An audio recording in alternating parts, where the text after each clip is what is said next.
Period pain అనేది ప్రతి 10 మంది ఆడవాళ్ళలో 6గురికి కామన్గా చూస్తూనే ఉంటాం. ఈ పీరియడ్ పెయిన్ వల్ల చాలా మందికి వర్క్ డిస్టర్బ్ కూడా అవుతూ ఉంటుంది. సో పీరియడ్ పెయిన్ తగ్గడానికి మనం న్యాచురల్ రెమెడీస్ ఏం చేయొచ్చు?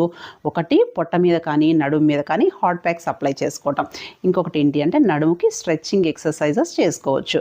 అండ్ జంక్ ఫుడ్స్ టోటల్గా అవాయిడ్ చేయాలి. హెల్దీ ఫుడ్స్ తీసుకోవాలి. ఆ హెల్దీ ఫుడ్స్లో కూడా పీరియడ్ పెయిన్స్ తగ్గడానికి ఒక 8 రకాల ఫుడ్స్ నేను ఇప్పుడు చెప్తాను చూడండి. ఒకటి ఏంటి అంటే banana. And second thing leafy vegetables ఎక్కువగా తీసుకోవాలి. అండ్ వాటర్ ఎక్కువగా తీసుకోవాలి. అండ్ నిమ్మజాతి పండు లైక్ ఆరెంజెస్ ఎక్కువగా తీసుకోవాలి. ఇంకొకటి ఏంటి అంటే జింజర్ టీ కానీ పాలల్లో పసుపు వేసుకొని తాగటం వల్ల కానీ పీరియడ్ క్రాంప్స్ తొందరగా తగ్గుతాయి. అండ్ మెగ్నీషియం ఎక్కువగా ఉంటుంది కాబట్టి డార్క్ చాక్లెట్ పీరియడ్స్ టైంలో తీసుకుంటే బెటర్గా ఉంటుంది. అండ్ డ్రై ఫ్రూట్స్ ఒకటి మీ డైట్లో చేర్చుకోండి. సో మీరు ఈ డైట్లో ఈ మార్పులు చేసుకుంటే పీరియడ్ పెయిన్స్ నుంచి మీకు త్వరగా రిలీఫ్ అనేది ఉంటుంది. ఓకేనా? Thank you.